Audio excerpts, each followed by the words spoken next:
There was something off. Stan let out a sigh, watching his hot breath blow away from him into the cool December night. He'd always had a good intuition for things like this. He got the same feeling around the time Luke died. That's what was worrying him. Even the smallest of possibilities that it could be that bad made him tense up. He doesn't know if he could go through that again. The young pastor opened the door to his house and stepped back inside. His dog gave him a confused glance without bothering to move its head as he moved past. His Bible laid atop the marble countertop. Its white leather and golden seams brought back memories of his father. Thinking about his father stirred up some mixed emotions inside of him. They were emotions that he tried to ignore to the best of his abilities. Stan made his way to the stairs in his post-coital haze, and he crawled up them at an unsatisfyingly slow pace. This is not how he expected his night to have gone. They'd been doing this for a while now, but made a promise to end it. Stan couldn't live with the guilt anymore. A pastor doesn't really have many people to turn to when they're the ones that have sinned. The only one he could talk to was God, who was about as useful as a silent watcher can be. Stan opened his bedroom door slowly and saw Anthony there, still stark naked on his bed. He had a book on his lap that he had pulled out from Stan's bookshelf. After noticing Stan, he looked up and started to talk to him in the usual way. "This book is terrible, Stan. So damn cliché. The opening's too vague and cluttered. The whole in the media res thing works if there's something goddamn interesting about your character. Christ, can you at least make things a tiny bit interesting, you hack?" "Tony, can you please get off the sheets? I need to clean them," Stan said, slightly annoyed. He hopped off the bed, still concentrating intently on the book. "Right, gotta clean them before the missus gets back. My bad," Anthony said. At this point, he had just come to terms with the fact that Stan's wife could find out about them at any moment. It probably made the whole ordeal more exciting for him. "I thought the book was good," Stan said whilst tearing the bedsheets off of the mattress. "It starts off a bit weak, but that's just the author finding his footing. You'll see, it gets really good if you give it a chance." Anthony was a writer himself, so he was always critical of other people's work, others and his own. Anthony walked over to the shelf and put the book in the empty space. This made Stan a bit uncomfortable.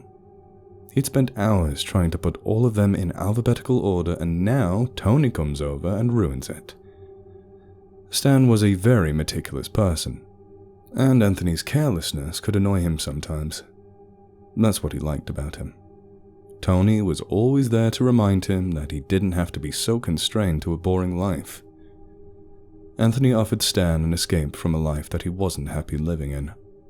It gave him some comfort to think that with all the craziness in his life, Tony would always be the same. He didn't know how he could cope without him. I've got too many things going on to give everything a chance. Sometimes you just have to follow your gut. Take a leap of faith, so to speak. After all, you'd be the most educated person on faith, wouldn't you, Stan?" "Right," Stan said whilst folding the sheets into perfectly symmetrical squares. He put the sheets and his dirty clothes into the laundry basket. Before he could leave, Anthony grabbed his arm. "Wait, Stan. I wanted to talk to you." Stan put down the basket and looked at him with a furrowed brow.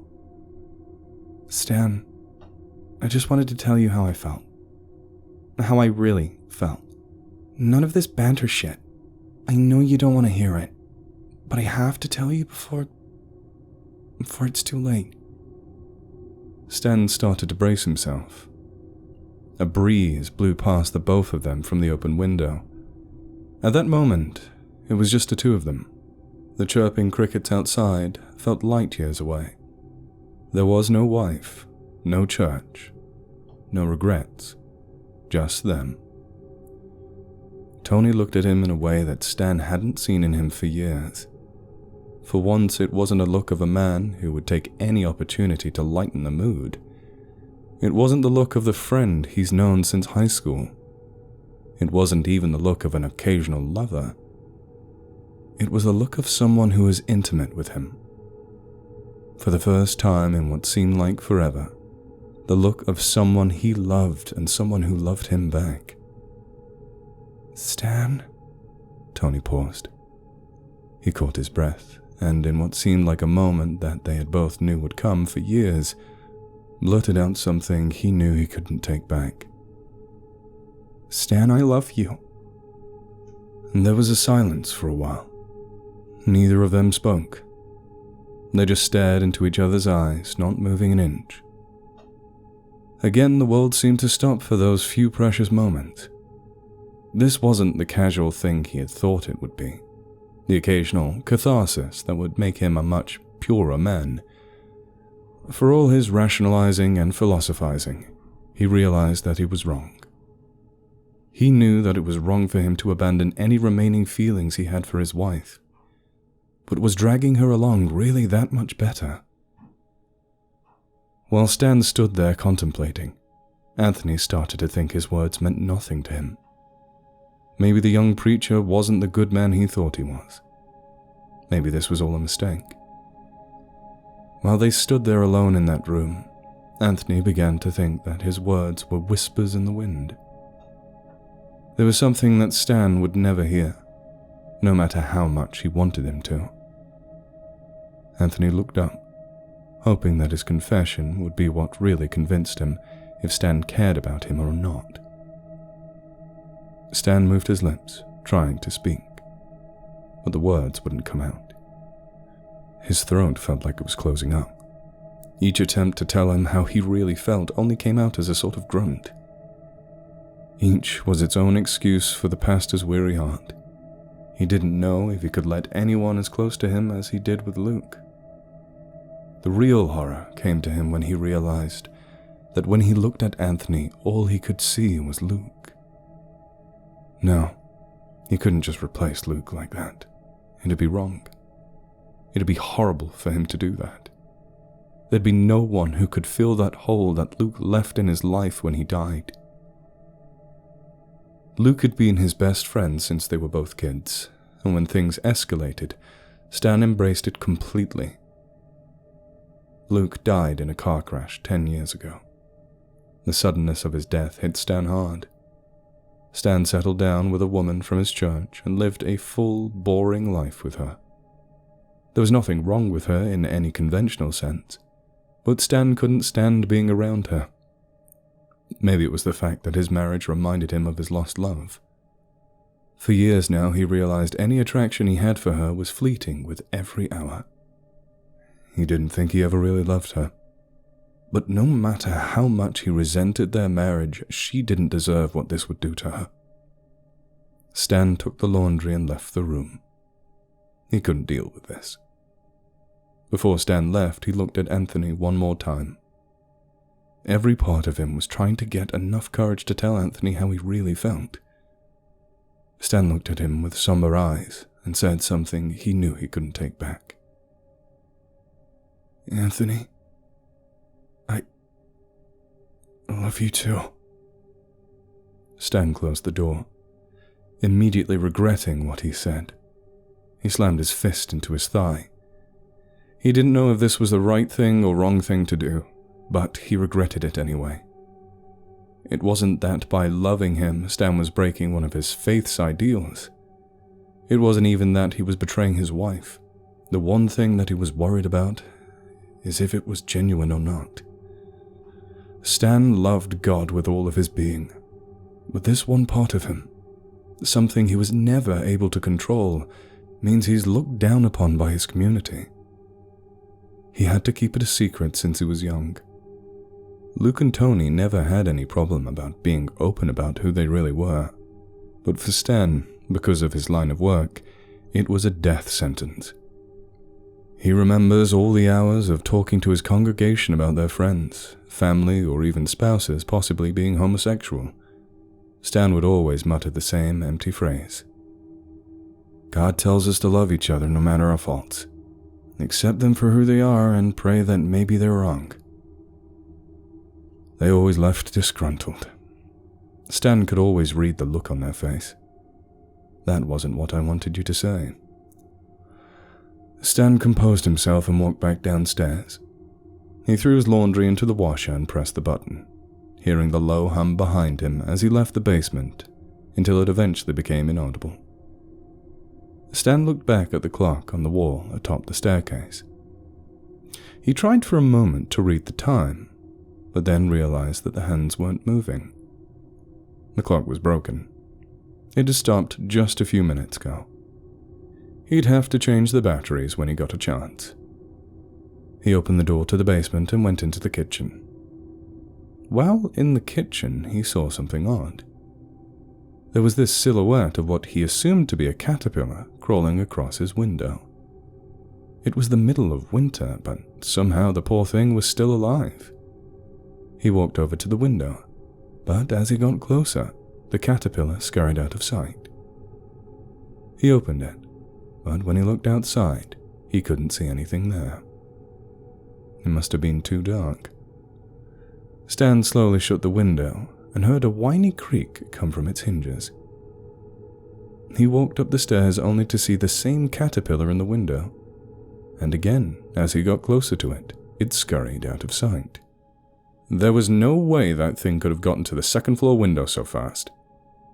There was probably more of them than just one. But that didn't explain how they had stayed alive through the fall and into the winter. That was odd, but Stan had no time to deal with it.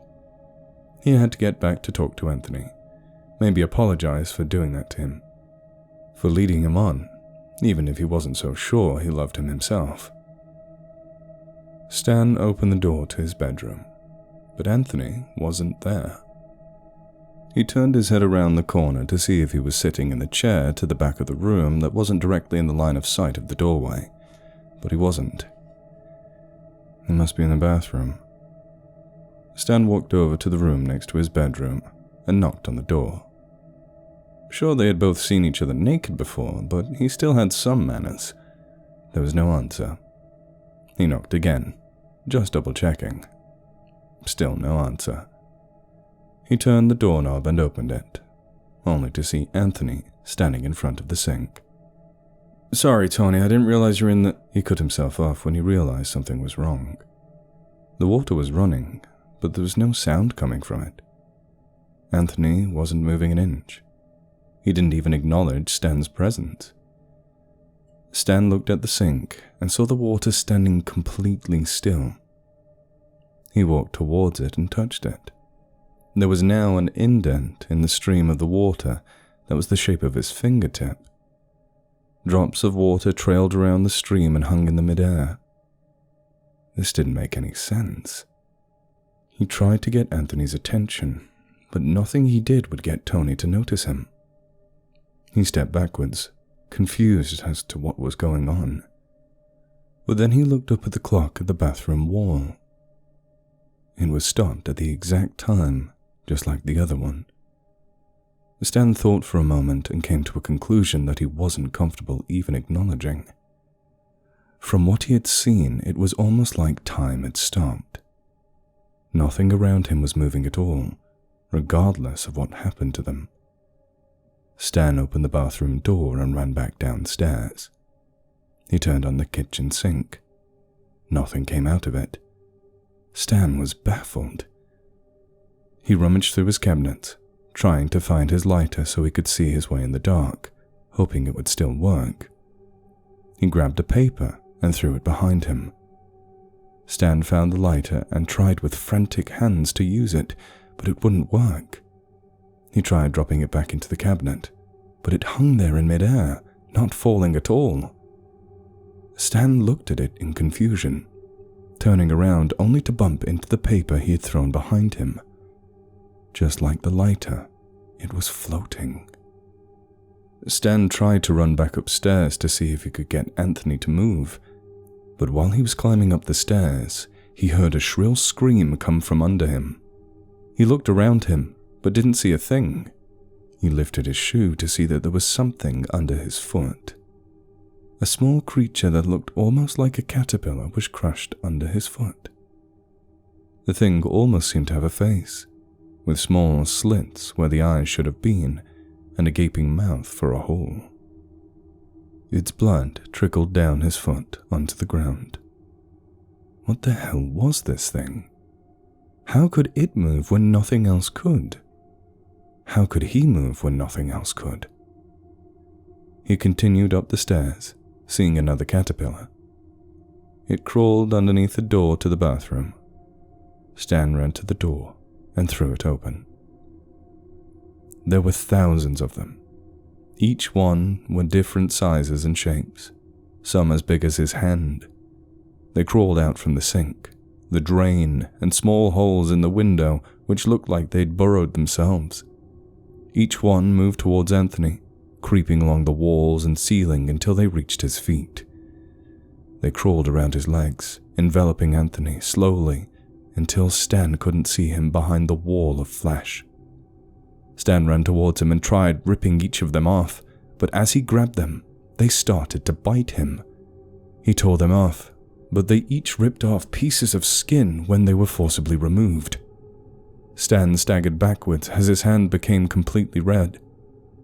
Stan slammed the door behind him and grabbed a pair of gardening gloves from the closet. He put them on with shaky hands and ran back to the room. He tried again to rip them off, throwing them into the sink before they could latch onto him, but they just continued crawling towards Anthony. After mindlessly ripping hundreds of them off, Stan felt a sharp pain coming from his hand. He looked down to see some kind of acid melting away the gloves and burning into his skin. He ripped the gloves off quickly, but the acid kept eating away at his flesh. One of the larger creatures hissed at him and spit the substance into his face. The searing pain was unbearable. He screamed in horror and fell to the floor as some of them broke off from Anthony's body and crawled towards him. Stan tried kicking them, stomping them with every last shred of resistance he had, but they ignored him. They went around him and under the door. Stan stared at the pile of things in front of them. It wasn't even the shape of Tony anymore.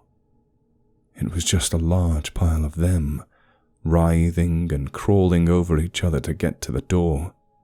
Each one crawled under, squeezing their way past each other to make it out. Stan sat there in horror as they each crawled through the doorway. He studied their red and brown tinged bodies, crawling their way through the crack. As he looked, he began to notice that his vision wasn't focused. He couldn't concentrate. He stumbled to his feet and looked in the mirror in terror. Parts of his face had liquefied or melted away. There was now a crimson cavern where his right eye used to be. The acid had eaten away at his face until he was disfigured beyond recognition. Stan screamed and knocked over a cup on his sink in his terror. The creatures were still squirming their way out of the room, and with his one eye intact, Stan saw the lump of bones and skin that used to be Anthony. Stan couldn't catch his breath. The hyperventilating was getting out of control. He got a chance to look at his hands to see they were the same scarred, pulpy mess as his face. Stan tried to cry, but the pain was too much for him. He slowly groped his way outside, covering the burned half of his face with his hand. The centipede things were crawling in the same direction, all flowing towards the same place like a river of worms. Stan followed them, drifting in and out of consciousness as the time went on. Eventually he reached the spot where they were all crawling to. An amorphous blob of flesh rested in Stan's garden. Its cylindrical head loomed over the congealed body. Each of the creatures nestled its way into the thing's flesh as it let out a groan. A bird sat above it, suspended overhead. Without a moment's hesitation, a tendril of flesh extended from the main body and swallowed the bird whole, absorbing it into its skin. Stan stood there with every iota of sense left inside him telling him to run, but he couldn't gather the courage or even the strength to do so.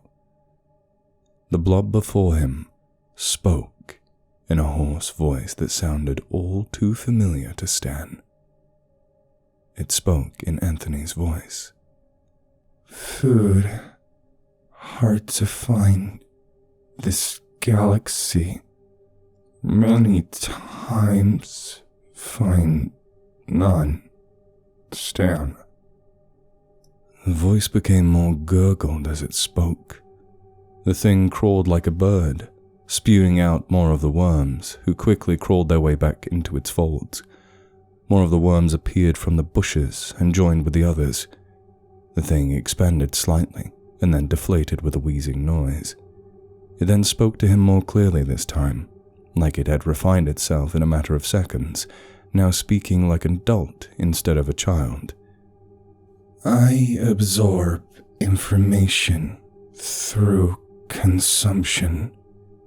You are Stan. Stan shook his head and stepped back from the blob. It began to drag itself towards him. The grass beneath it turned brown as it got closer. I apologize. So hungry. Ship out of fuel. Hunger. For weeks. Stan pressed himself against the wall of his house. As the thing grew closer to him, he ran straight for the door. The creature dragged itself faster toward him, pulling with all its might, expanding and deflating as it got closer. Stan closed the door and locked it with his burned and shaking hands. His surroundings were a haze to him, but he pushed on. He prayed that God would save him from this nightmare, but for the first time he felt like God was not listening. He could see the worms crawling their way under his doorframe. Stan propelled himself up the stairs, hoping to escape in time. He ran into his room and barricaded the door the best he could. He tipped over the shelf next to the door and ran into his closet. He grabbed the bed sheets and used them to plug the hole in the doorframe to be absolutely sure the things couldn't get in. He sat there in silence, waiting to hear the sound of the creatures crawling toward him. But there was nothing. He sat there until he was finally able to convince himself they were gone. He opened the door, tearing off a piece of his burnt flesh on the doorknob. He looked around his room to see any signs of the monster outside. There was nothing. Stan pressed himself against the wall and fell to the ground. The sound of the clock ticking could be heard all around him, taunting him. Stan grabbed the phone from his table and dialed 911. He waited as the phone hummed in his ear.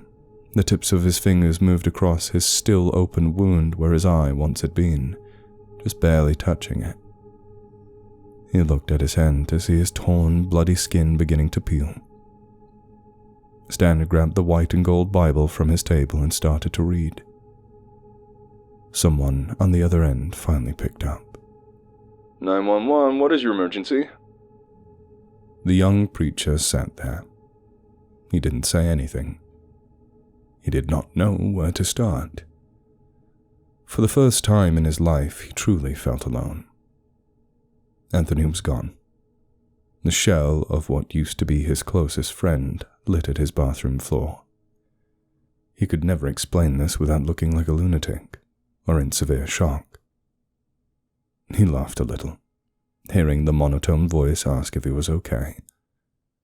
No matter what he said, his words would never reach anyone around him.